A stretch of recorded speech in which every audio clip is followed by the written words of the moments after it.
Buenas, estamos aquí en otro episodio de la tertulia política con Felipe Vélez.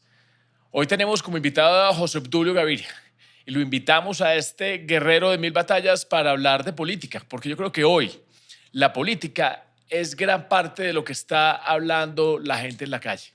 Entonces, ojalá lo disfruten. Aquí guardamos los mejores momentos de esta conversación.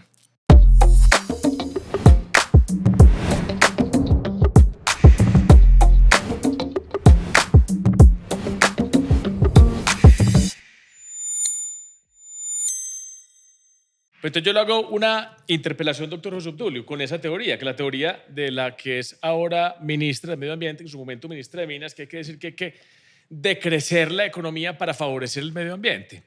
Yo siento que eso es una teoría del todo equivocada, que va por el mismo lado de escoger entre el crecimiento económico y la desigualdad, porque esa lucha contra la desigualdad es repartir lo que tenemos entre todos, ¿cierto? Que al final es una especie de inercia degenerativa, pero lo que tenemos es que crecer para superar esas brechas de desigualdad. Entonces yo voy a meter la cucharada y te voy a decir, mire, el problema siempre es comunismo versus libertad. ¿Qué pasó?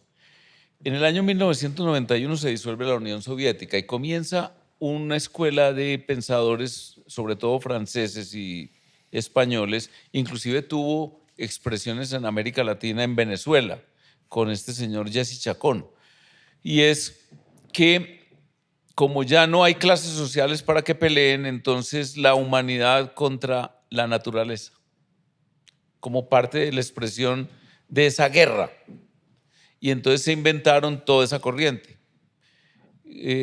Vamos a destruir la naturaleza, el ser humano, y por lo tanto es necesario cambiar completamente. Eso no es negacionismo del cambio climático, que haya que reducir emisiones, que haya que proteger el medio ambiente.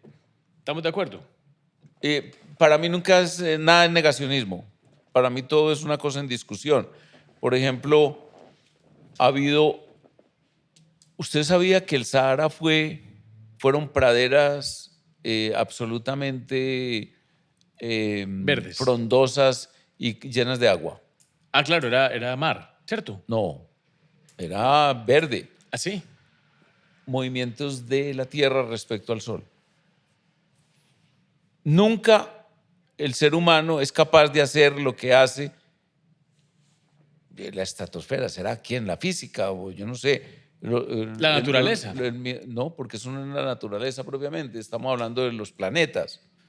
Pero, por ejemplo, la forma como esté ubicada el eje de la Tierra, por razón de... Eso es cíclico, el deshielo, el calentamiento es No, un tema y cíclico. por razones de terremotos y cosas de esas se mueve un poquitico. Y eso, acuérdese la teoría de el hombre más inteligente de la humanidad no era Einstein, pero sí era coetáneo a él. Se llama, bueno, se me olvida, incluso creo que fue premio Nobel. Y él es el de la llamada figura de la mariposa que se posa en China. El efecto mariposa. Y el efecto mariposa es una cosa absolutamente pensada desde la ciencia, desde un físico. Desde la física. Entonces, la verdad es que la teoría del decrecimiento nació dentro de esas corrientes neomarxistas. Yo le hice ese resumen por el tema del túnel. Bien pueda, continúe con el Entonces, tema ahora del túnel. hablemos del túnel, vea. Que usted me estaba explicando, esa vía que hoy está en funcionamiento, que ya entró en su máxima capacidad para darme una explicación de por qué las autopistas de la montaña sí estaban bien estructuradas. Entonces, recuerde, el escenario de los economistas de Santos. Santos echó para atrás todas las medidas económicas libertarias de Uribe, comenzando por bajar impuestos, por reducción del Estado, fusión de entidades. Fusión de entidades, muy importante para él, muy importante el déficit fiscal, cero o bajarlo cada vez más. Y además también muy importante en algunos aspectos tributarios, favorecer mucho la inversión de los sectores productivos. Por ejemplo, eximir de renta, cargas, exenciones de impuestos. Exenciones, y, por ejemplo, el tema del turismo. Acordate Medellín antes de Uribe. En Medellín antes de Uribe era el Poblado Plaza, el 10, Par 10. Y el Intercontinental. El DAN, el San Fernando y el el Inter, eso. Pero hoy por hoy toda esa normatividad generó una expansión de la oferta hotelera de primera clase, segunda clase y tercera clase enorme. Y además recordaba la figura laboral de desaparecer la diferencia entre día y noche, lo que ellos, los comunistas, llaman dizque, quitar las horas extras. ¿Cuáles horas extras? No tenía nada que ver con horas extras, era simplemente que la noche también era un momento de trabajo y que usted, si le pone mucho costo o cargas Deja de haber esa oferta. sobre todo, por ejemplo, en los restaurantes, en los bares, en los puestos de comidas rápidas, en los hoteles. Un hotel con cargas laborales muy fuertes, ¿qué hace? Pues, hombre, le toca bajar el nivel de oferta de servicios. Entonces ya un botón es, ya no son 10 botones o 8 botones recibiendo maletas, sino uno y espere, y bueno.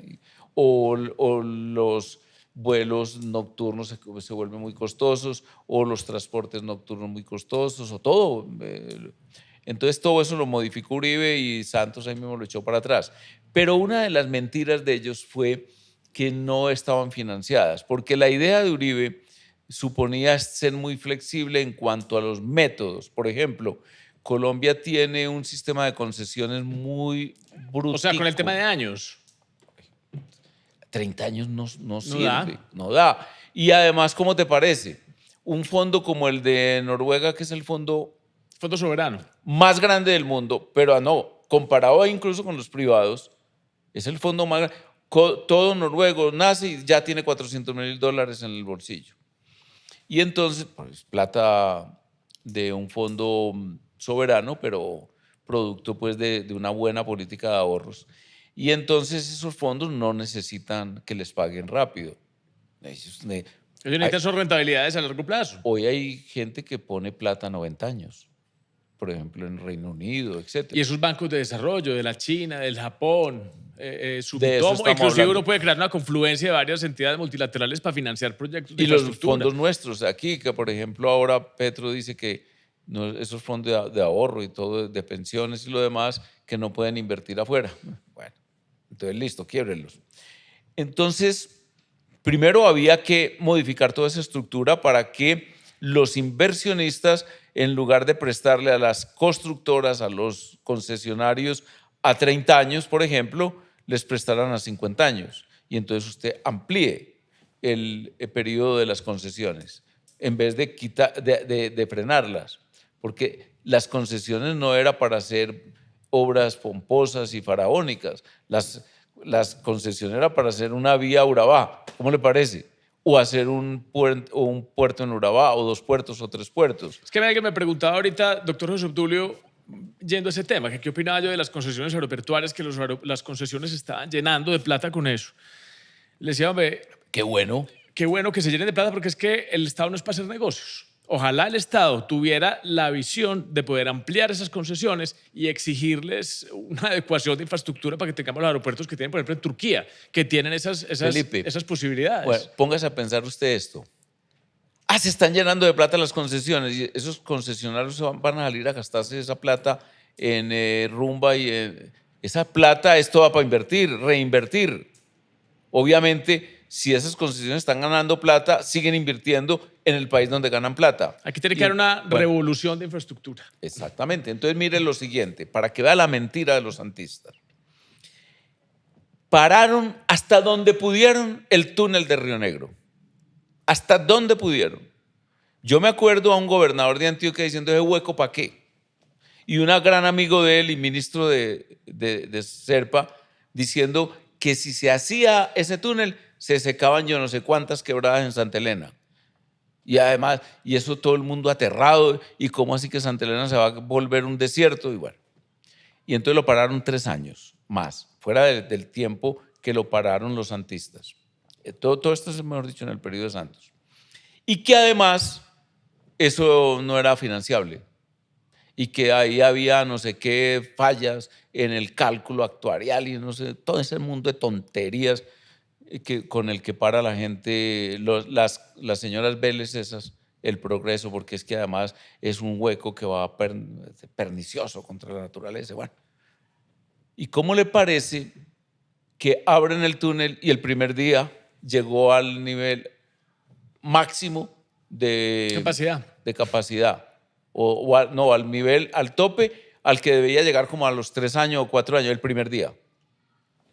De hecho, hoy lo están haciendo porque la otra parte, o sea, para poner en marcha y en servicio el otro túnel que está ya hecho, que necesita un mundo de viaductos y de inversiones, con la plata de la propia concesión. Ahí sí tengo yo una diferencia, pero solamente se la voy a dejar enunciada, porque si no, nos va a tocar hacer aquí varios episodios para hablar de ese tema de desarrollo. Y es que eso lo debimos haber hecho sobre ese otro hueco que existía. No una calzada vehicular, sino una conexión de transporte público con el Valle de San Nicolás, que es muy necesaria para el desarrollo de Medellín y la esa región. ya era la forma de diseñarlo y de planearlo, pero no la idea mismo de una berraquera. Y que hagan otro, además, si es del caso para... Pero entonces mira lo siguiente, las obras de Andrés Uriel, perdón, estaban diseñadas y estos tipos la pararon. ¿Y cuánto tiempo perdió Antioquia en oportunidades de crecimiento y desarrollo? Y además, todo, absolutamente todo es imposible de hacer. Imagínese usted lo siguiente, ¿sabe cuál es la condición para que el Estado autorice la financiación del 70% de sistemas de transporte público como el metro que tengan demanda? Es muy difícil. Bueno, y entonces no saben una cosa elemental, simple, que Primero vale un niño, infraestructura. que la demanda es inducida. Claro. Y entonces Completamente de acuerdo. yo vi en la gerencia del metro la siguiente fotografía para responderle a esos estúpidos santistas que pararon todas las obras del presidente Uribe.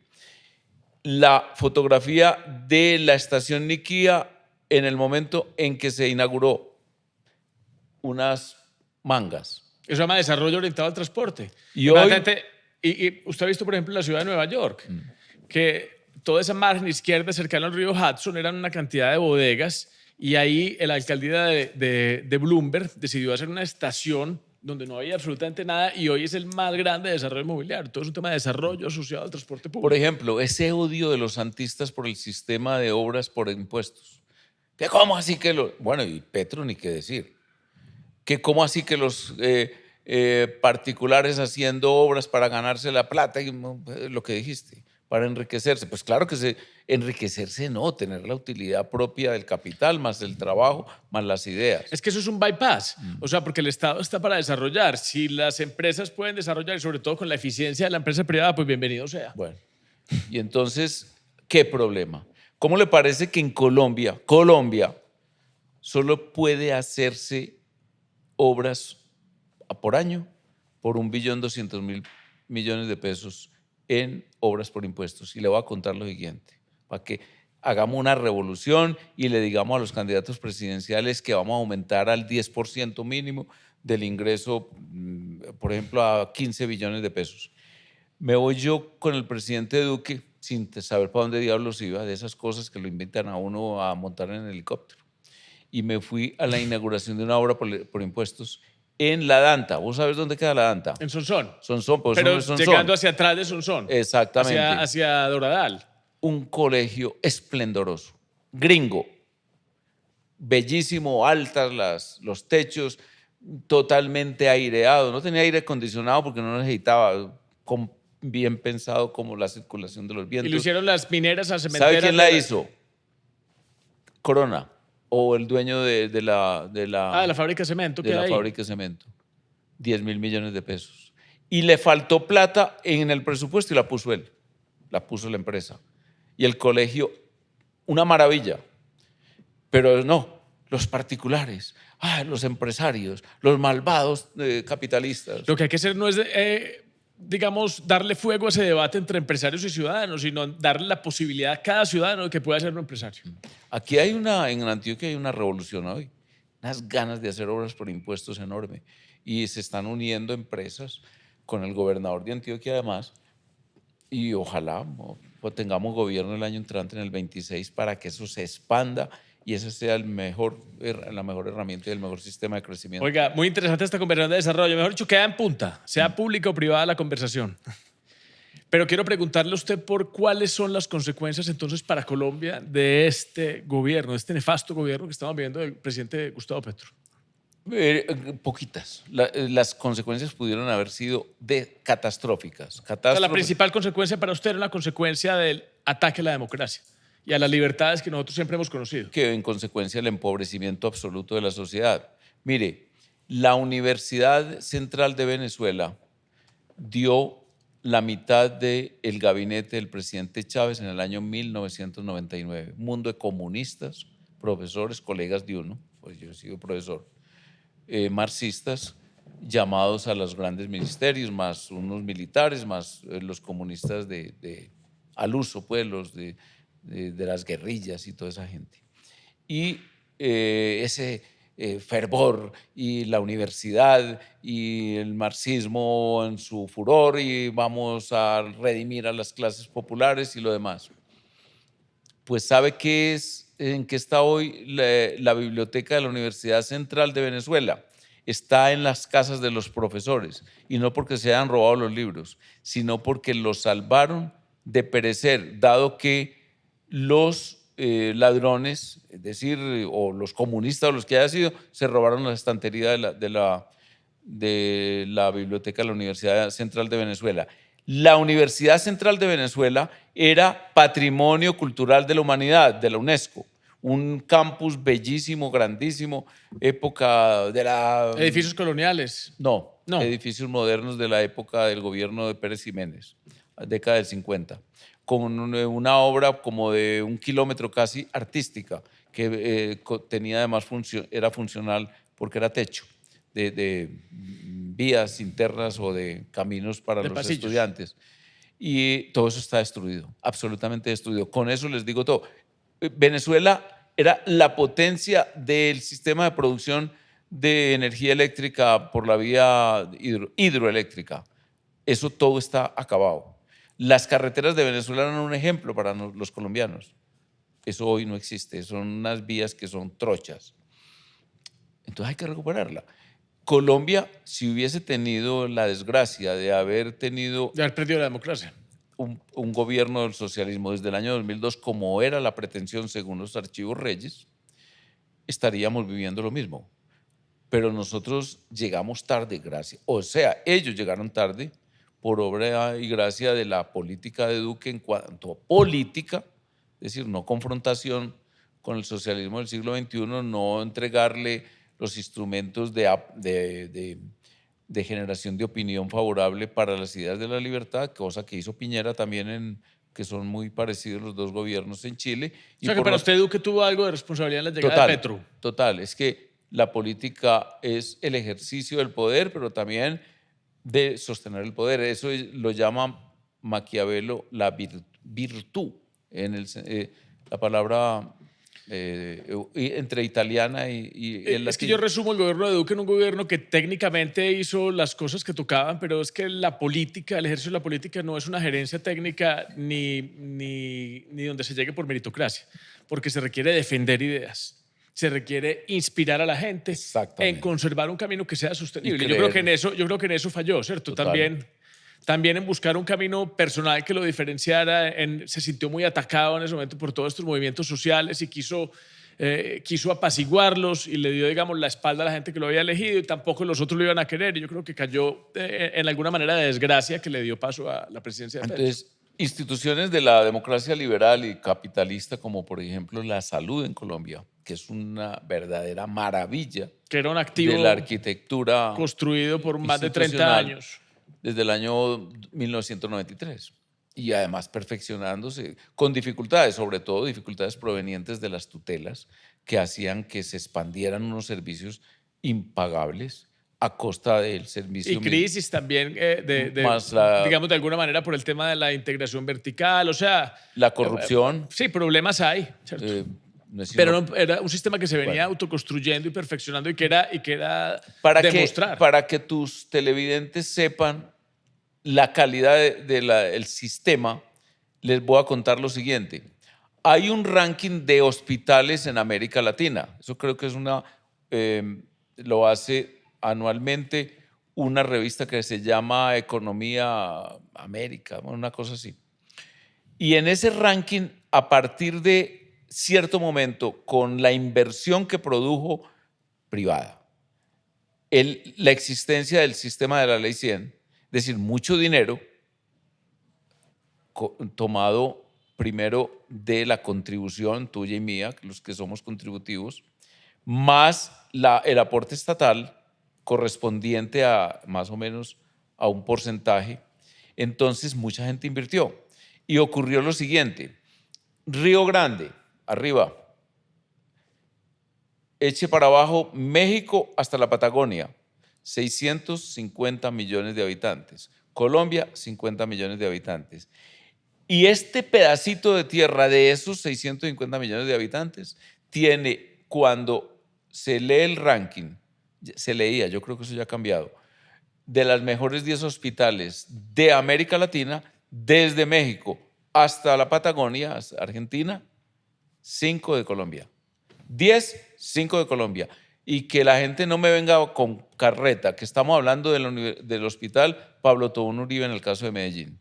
O estamos hablando... No, y un sistema de salud comparable con los mejores del mundo, Exacto. con los de los países escandinavos, con los países del norte de Europa, que cubría los tratamientos a todo costo y con el menor gasto de bolsillo de Latinoamérica. Es que ese es el caso del bolsillo, esa palabra. Usted iba y todos los medicamentos le salían gratis, tratamientos de alto costo. Y en una discusión que tuve cuando estaba en el Congreso con alguien, me dijo, bueno, lo que pasa es que 5, por las casualidades, que la no sé qué de Lili, que es una organización no sé cuánta, que es que los empresarios antioqueños de la Hospital Pablo Tobón, etcétera. Le dije, bueno, entonces busquemos entre las 20 cuantas en Colombia, en ese ranking, 10.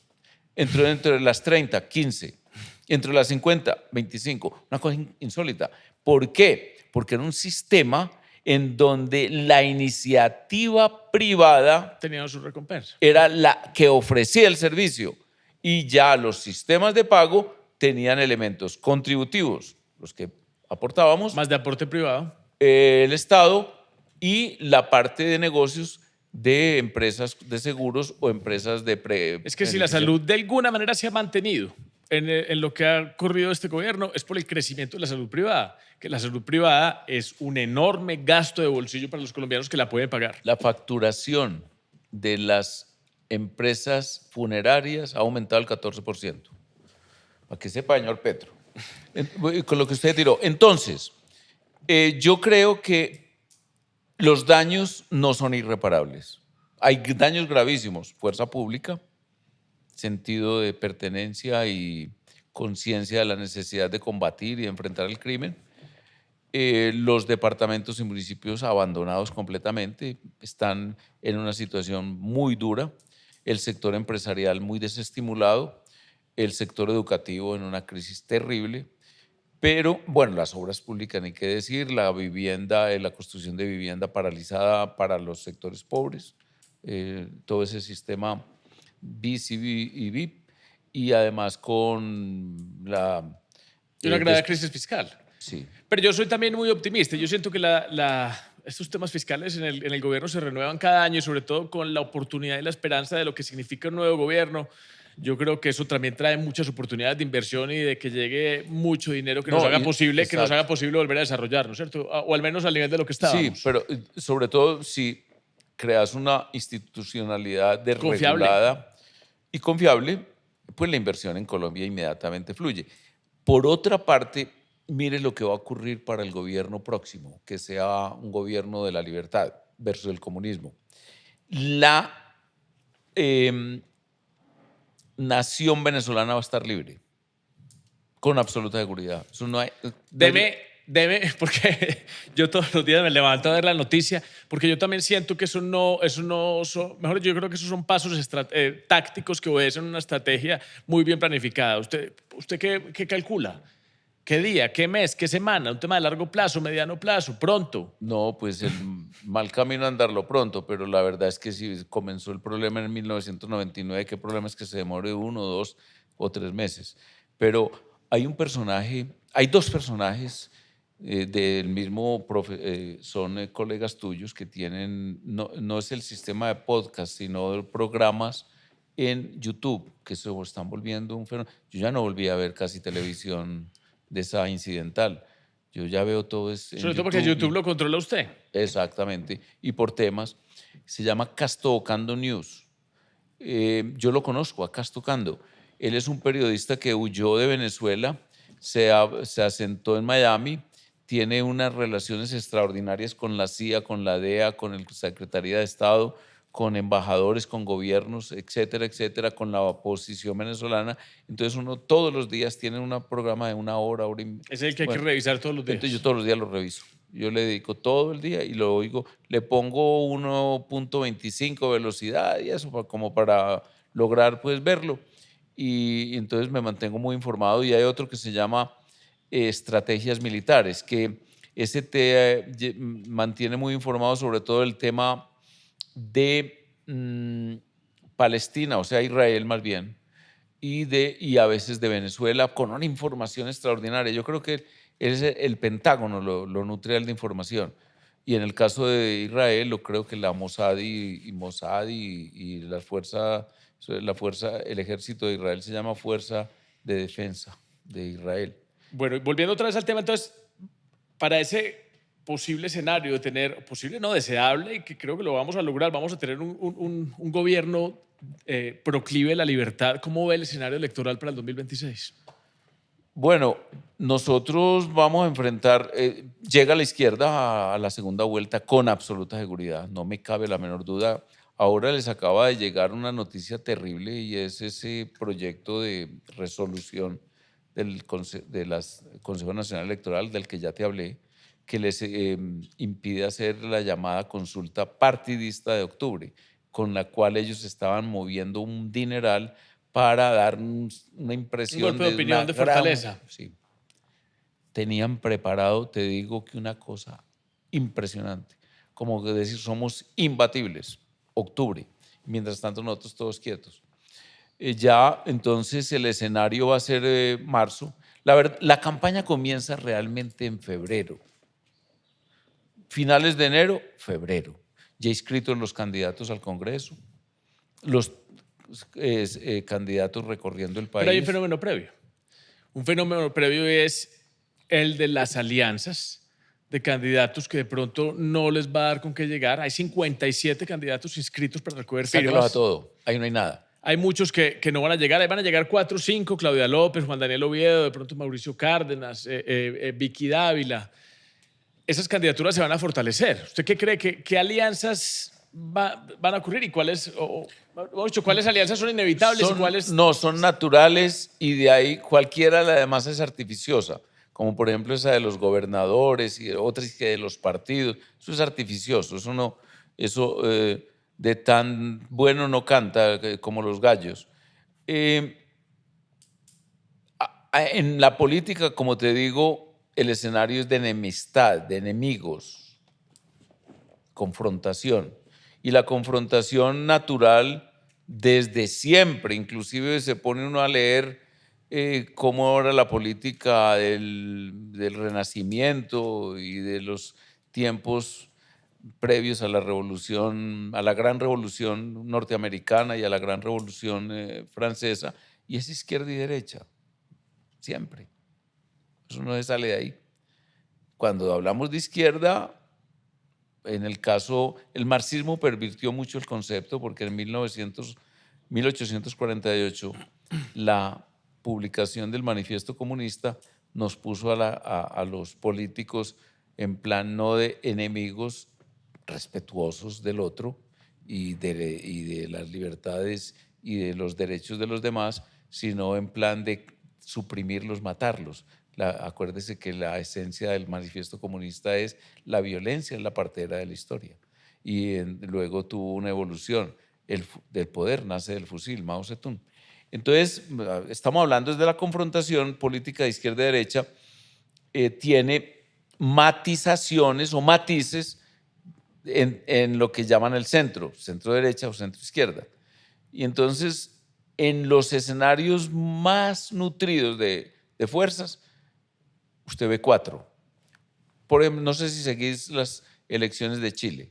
No, señor. Las elecciones de Chile tienen una gran ventaja sobre Colombia, y es que tienen una empresa de demoscopia, que es la que mide el estado de la opinión, que se llama CADEM, y publica cada 8 días los sábados. Llueve, truene, relampaguea. Acuérdense que ellos tienen allá estaciones, y además ellos tienen, por ejemplo, ellos no celebran la Navidad, eso, pero en las épocas de fiestas, festividades, que son en febrero o marzo, publican la verdad que encuesta cada 8 días. Entonces usted sabe perfectamente cómo se vienen moviendo las fuerzas. Hace un año, el grupo que llamaríamos centro, que es lo que podés asociar a Lagos, a algunos de los Frey, etcétera, o incluso a Bachelet, que al final ella terminó tomando la opción de la extrema izquierda, venía encabezando la encuesta una señora Mateu.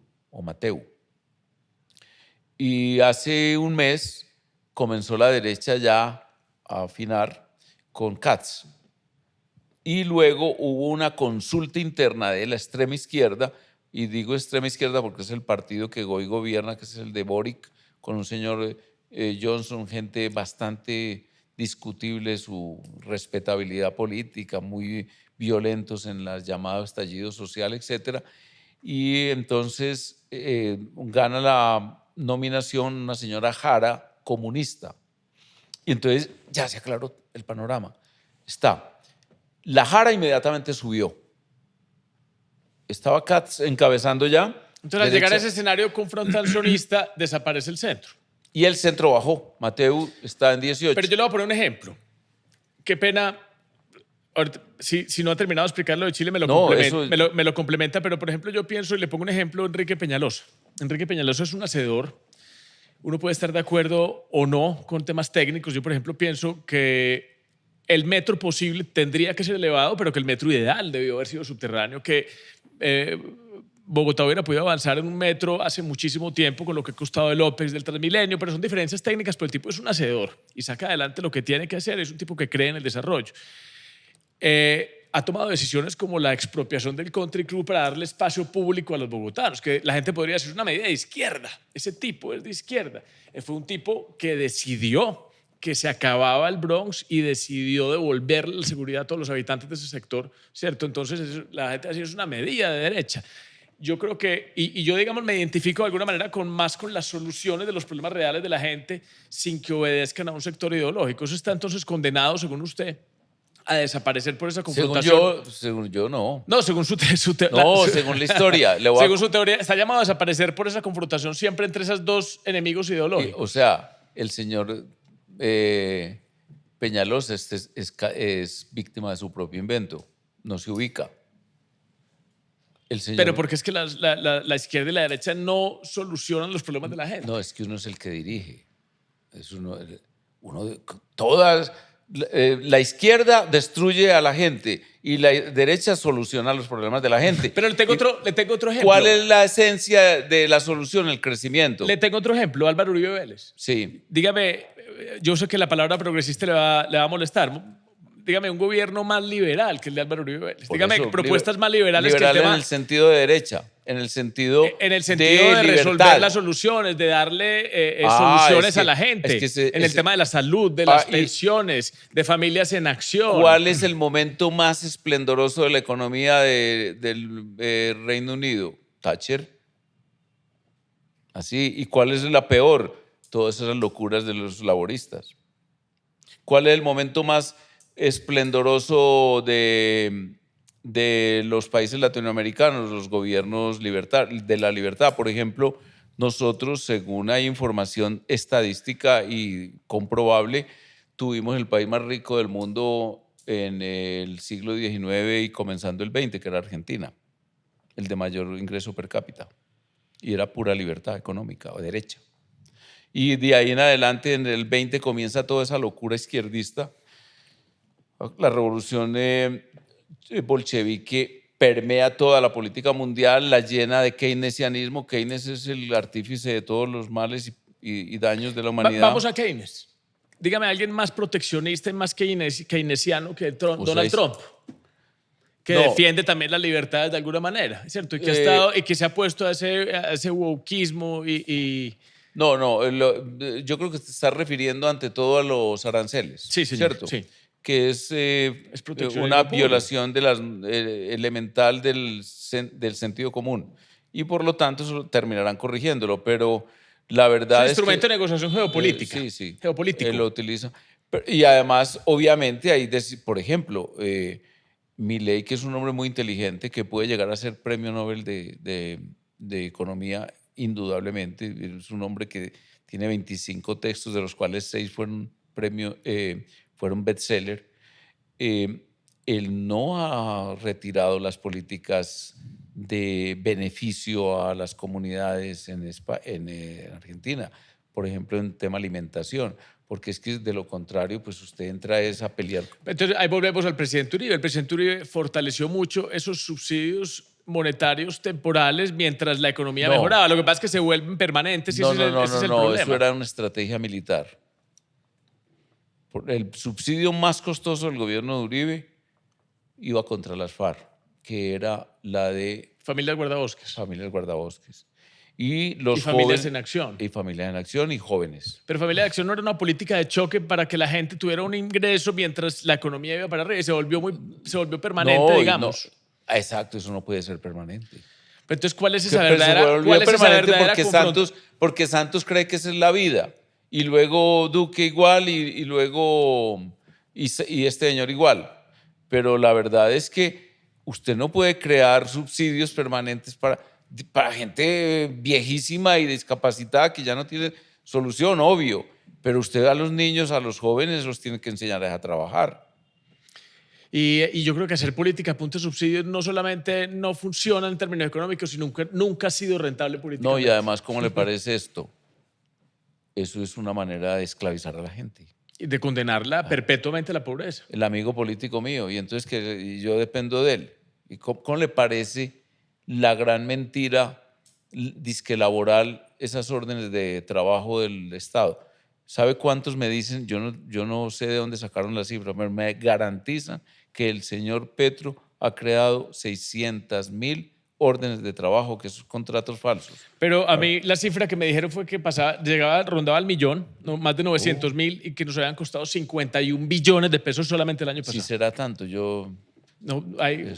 puede haber algo de especulación, pero digamos que esas son las cifras que yo tenía. Es aterrador, estremecedor. Yo tengo una teoría contraria a la suya. ¿Cuál? ¿En respecto a qué? Respecto a las elecciones. Entonces hay 57 candidatos inscritos por firmas, de los cuales 4 o 5 van a salir, van a dar las 630.000 firmas necesarias, van a ser homologadas, esas candidaturas se van a fortalecer.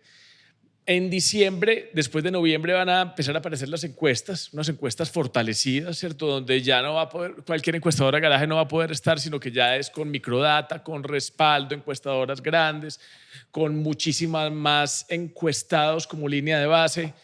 Eso va a empezar a perfilar sobre todo la posibilidad real del centro de ser una opción de poder o de tener que alinearse en esa gran consulta interpartidista. Yo creo que si la consulta interpartidista recoge al candidato del Centro Democrático que sale en enero, más a todos los candidatos de derecha, centro derecha, lo que pasa en ese momento con el centro, que si sale sin fortaleza, va a estar en la consulta interpartidista, que si no, va a persistir. Más los candidatos de firmas que van a entrar en esa consulta. Yo creo que el ganador de esa consulta interpartidista, al pasar a la primera vuelta, puede ser presidente en primera vuelta. Esa es mi teoría, no sé si te suene rara. No veo en qué estamos de acuerdo. Es que usted dice que la izquierda llega a segunda vuelta, yo no los veo. O sea, no somos capaces de derrotarlos en primera vuelta después de esa consulta interpartidista. No lo hace Álvaro Uribe. Nada más. Pero ese sentimiento nacional hoy frente a un mal gobierno no hay un individuo. Ahí sí es que un problema de liderazgo, de capacidad, de expresión, de belleza en la palabra. Entonces, ¿usted ve llegando a quién en la primera vuelta? A la izquierda y a la derecha, así de sencillo. ¿Y qué candidato le gusta? En la izquierda no me gusta ninguno, pero los tengo que aceptar. yo soy un demócrata. Y entonces el que llegue, ¿y quién llega? Pues seguramente habrá una serie de movimientos, de maquinaciones y de cosas que harán que ellos se unifiquen antes de la primera vuelta. Es muy factible. Y si se unifican en la primera vuelta, por ejemplo, puede ser una consulta interpartidista de ellos, la corriente de extrema izquierda, petrista y UP y FARC y todo eso, que podría ser Cepeda o esa señora, porque un interpartidista no tienen problemas, limitaciones para escribir al que sea, con tal de que tenga un aval. Y entonces ahí pueden estar fácilmente todas esas figuras horribles provenientes de la... Pero la izquierda real, no advenedizos ni como Roy ni como Quintero. Izquierda Sí. real, usted ve la izquierda real ¿Y llegando. por qué pensás que los malos no son de izquierda? Entonces vos decís la real es con los corruptos y eso. Y pues el más corrupto, No, tiene usted la razón.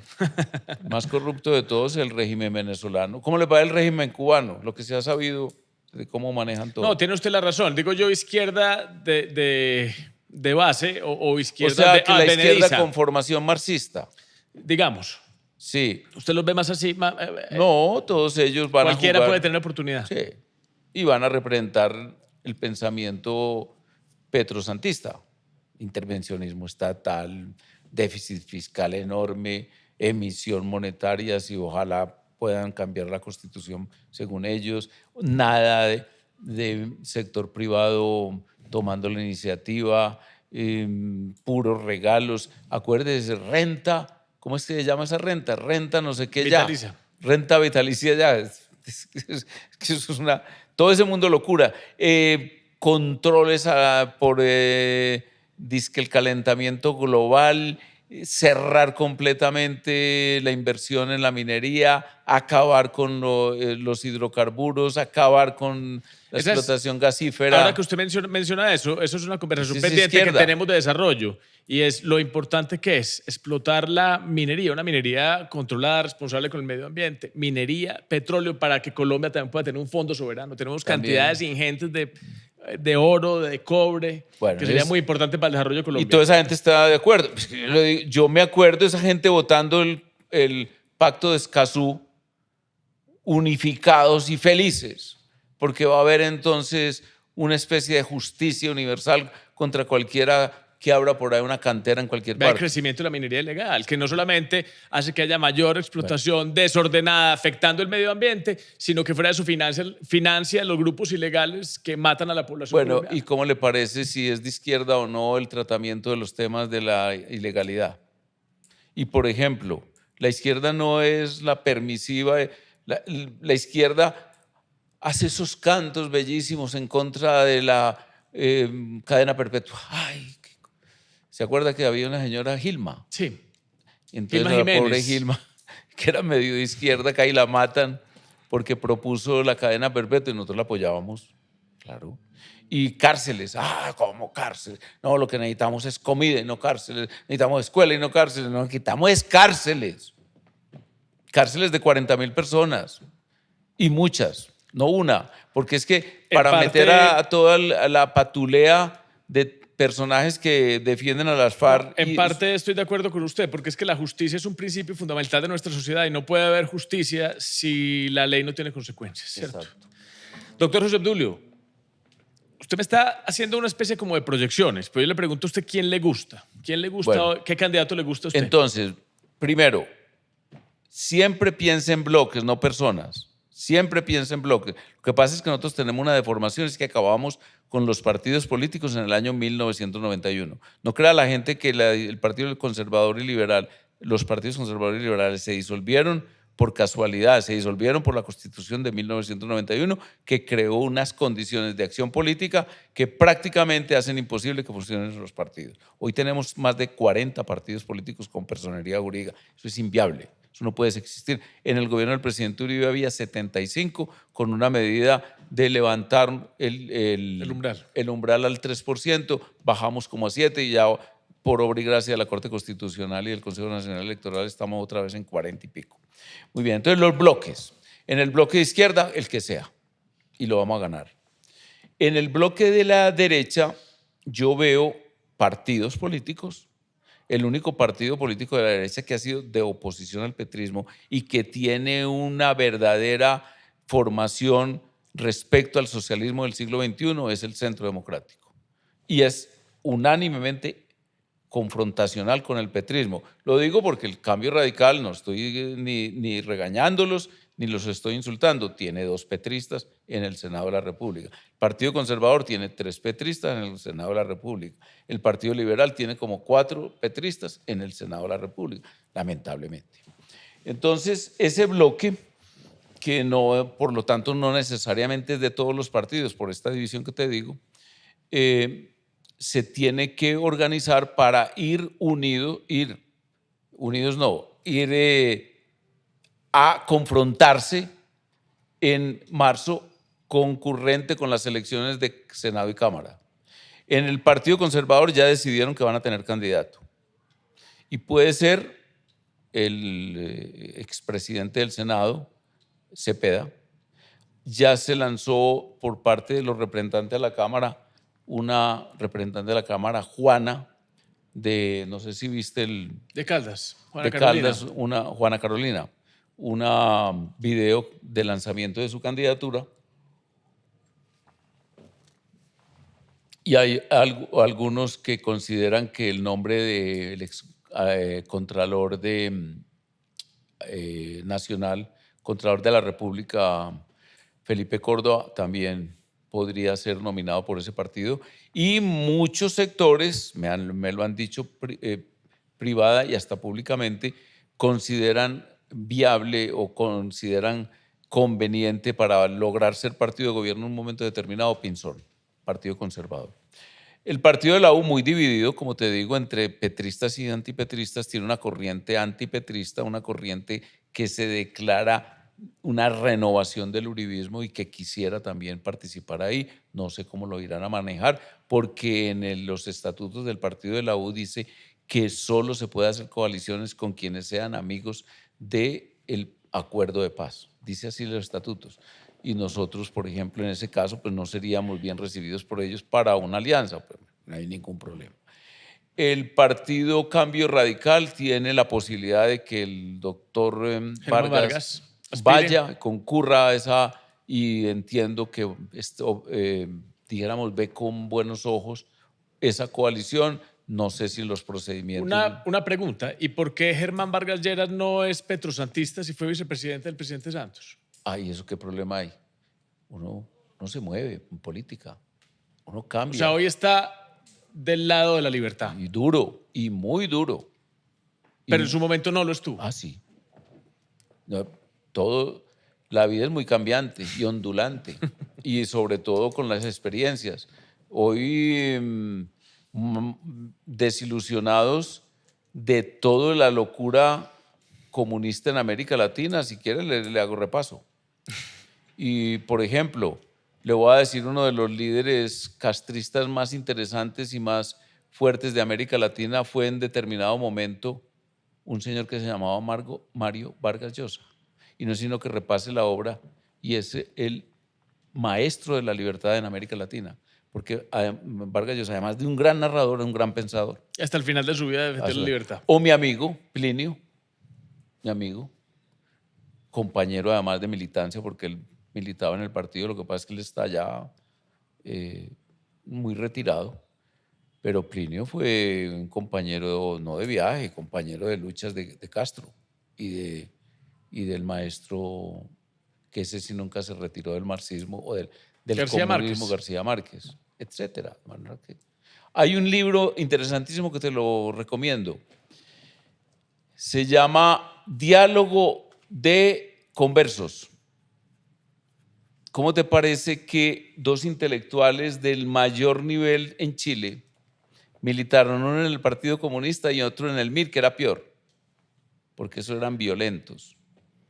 Y hoy son dos de los grandes líderes de las ideas de la libertad, enemigos a muerte del comunismo y del disparate comunista. Yo tengo un tío abuelo que hizo parte del MOIR cuando fue no. estudiante. El grueso del Centro de Pensamiento Primero Colombia nuestro eran del MOIR. Inclusive él estudió en la Universidad Pontificia Bolivariana porque una disidencia de la ¿Cómo se Universidad de llama? Antioquia, Lorenzo González.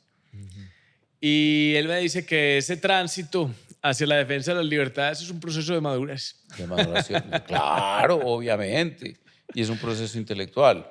Y es que lo que pasa es que el comunismo y sobre todo los textos marxistas en ese ambiente universitario de la década del 60 eran prácticamente,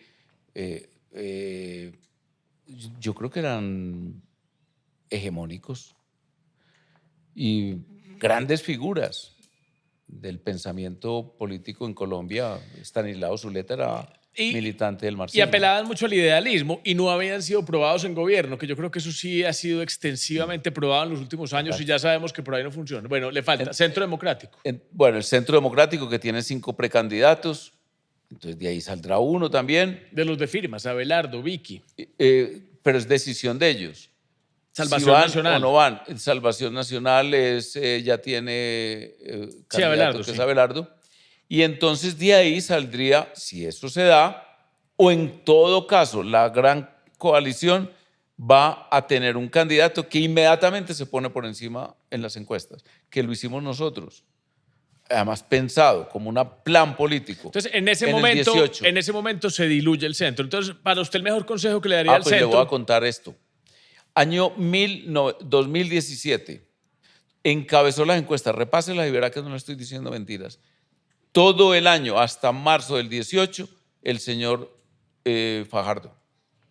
Apenas hubo candidato de la derecha, apenas hubo un resultado de la gran coalición que concurrió coincidiendo con la elección de Senado y Cámara, dos candidatos de la derecha subieron, Vargas y Duque, y luego ya en el debate entre ellos, porque el resultado de la coalición era solamente Duque, pero siguieron Vargas, siguió Humberto de la Calle, que yo no lo llamaría de derecha, bueno, los que hayan sido, que no recuerdo en este momento todos, y en marzo, ya abril, ya la pelea era Petro. Entonces, para usted, según esa teoría, que puede ser válida, la decisión estratégica que mejor podría tomar Fajardo es participar de esa consulta. A mí no me interesa Fajardo para nada. Fajardo pero es él un hombre podría tomar la decisión de participar en la consulta interpartidista, ¿o no? no es bien recibido.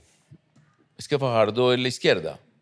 Fajardo, yo lo llamo el esposo de la canciller chavista. Pero usted no cree que Fajardo está del lado de las libertades.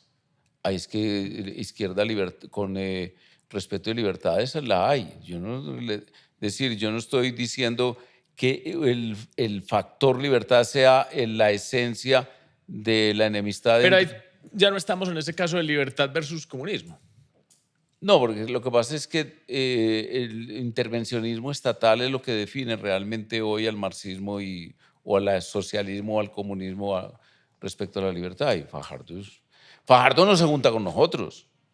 Es que cuando nosotros elegimos a Fajardo y que él diga lo contrario es mentiras, y cuando digo nosotros es el uribismo de esa época que estamos hablando, año 2007, en el 2003, ¿sabe dónde se lanzó la candidatura de hecho de Fajardo para la segunda carrera? Que fue porque nosotros le hicimos la campaña a él también la anterior. La del 99. En las escaleras de la Casa de Nariño, después de una reunión de Fajardo, el presidente Uribe, Lina pasó por allá y yo. Pero yo a Fajardo, doctor José Obdulio, quisiera reconocerle, por ejemplo, que es el punto de inflexión, por ejemplo, del cambio de Medellín.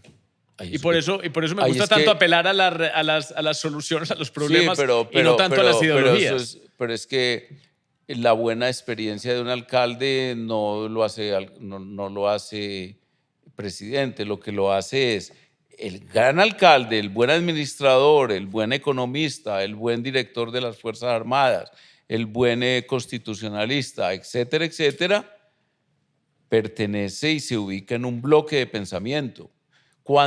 Es que para allá iba para lo siguiente. Cuando el Fajardo se posesiona, no es el pensamiento nuestro el que permea y le da calor y color a su administración es León Valencia, el comandante del ELN, excomandante del ELN. En las empresas públicas él conscientemente mete a Mateo. ¿Usted sabe quién era Mateo? Sí, señor. Dígalo. Un cabecilla urbano del EPL, ¿cierto? No, de las FARC. Y ¿Sí? no cabecilla urbano, era el tercero del bloque que dirigía Iván Ríos. Él mismo lo confesó. Pues el señor este. Pues hacía etcétera. parte de la representación de los usuarios, Pero eso, ¿cierto? ¿cuál fue? De un movimiento sindicalista. Sí, exacto. ¿Cuál fue la primera persona en Antioquia de la clase política que cuando se formó el partido FARC, con ese nombre, inmediatamente anunció que compartía completamente sus pensamientos, su ideología, su programa y sus ideales?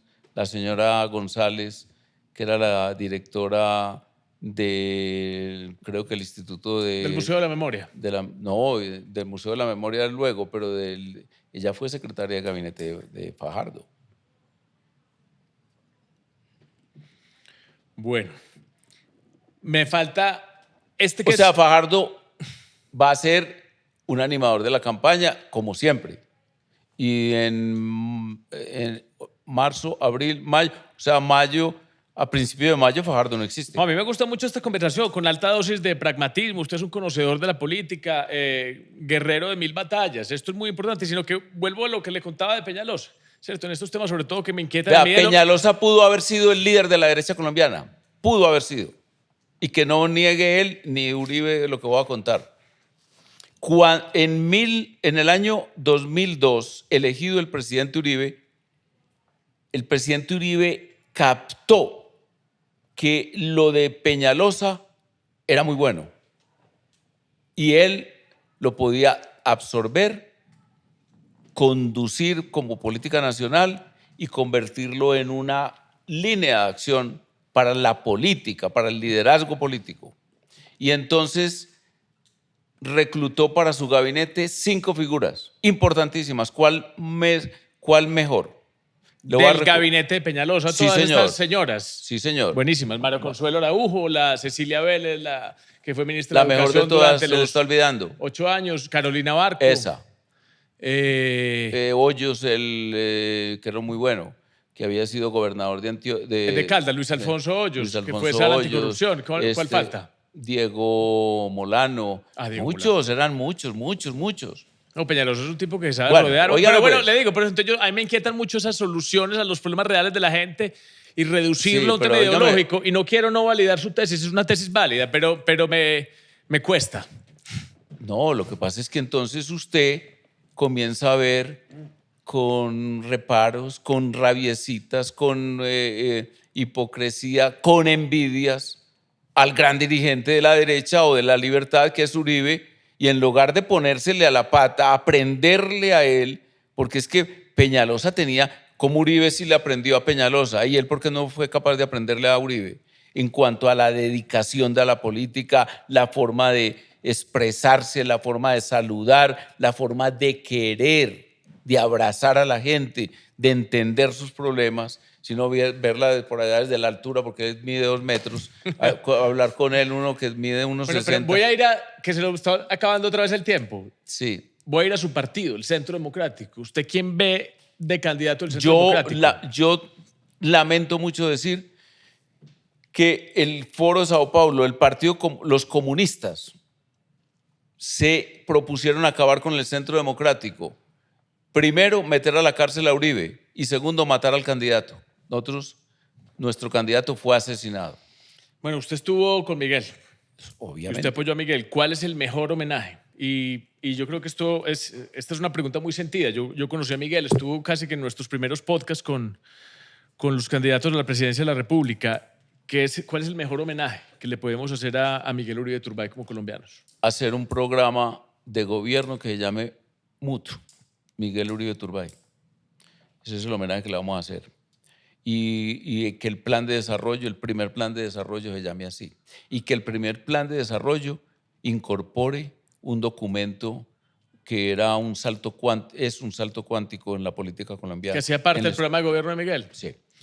Bueno, el tiempo es, mejor dicho, estamos gastándonos el sobretiempo que ya tenemos. Le voy a hacer unas preguntas personales que siempre hacemos, pero de manera muy rápida. Usted ya me recomendó un libro, Diálogo de Conversos. Pero dígame, así, un libro que lo haya marcado usted en su posición y su Siempre lo pensamiento digo y político. no tengo que pensarlo.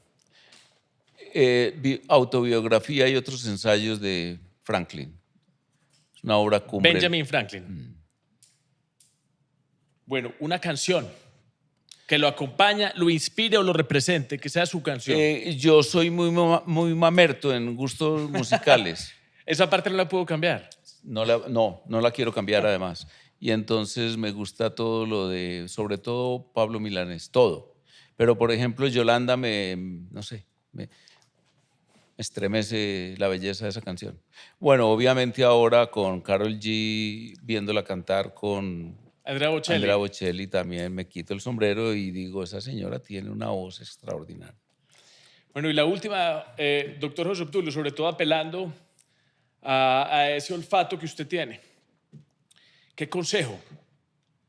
No voy a decir lo de siempre. ¿Qué consejo le daría al José Obdulio de ahora, al José Obdulio que empezó hace tantos años en ese Instituto de Pensamiento Liberal, acompañando al presidente Uribe en el 86? ¿Qué consejo le daría a las personas que apenas empezamos, a pesar de yo ya no estar pues tan joven en este camino de la política y que creemos de pronto más que en la ideología en solucionar los problemas reales de la gente? Que no somos tan ingenuos de pronto. Sí. La política sin pensamiento es pura activismo. Por lo tanto, todos tenemos que ser Churchill. Usted sabe que Churchill fue premio Nobel. ¿Sabía? No, señor. De paz. ¿De paz? Ese premio Nobel de paz se lo regalan a tipos como Santos. De literatura. Y una obra llena de reflexión y pensamientos, claro, y de narración. La política es pensamiento político. Por eso Uribe ha sido el gran triunfador. La campaña de Uribe era puras ideas. Es que es lo que me gusta a mí, las ideas. Pura conducción. Ahora, ideas realizables. Soluciones, además. A tal problema, tal solución. Pero concebido como un asunto de... O sea, que tenga cabida en esa... Si usted tiene doctrina, entonces usted, por ejemplo, no tiene, como una amiga mía del Congreso, es que proponiendo control de precios. Listo, entonces está por fuera. Otro tema abierto para la discusión del desarrollo. Doctor José Obdulio, le agradezco mucho por todo este tiempo que nos ha regalado. Con muchísimo gusto.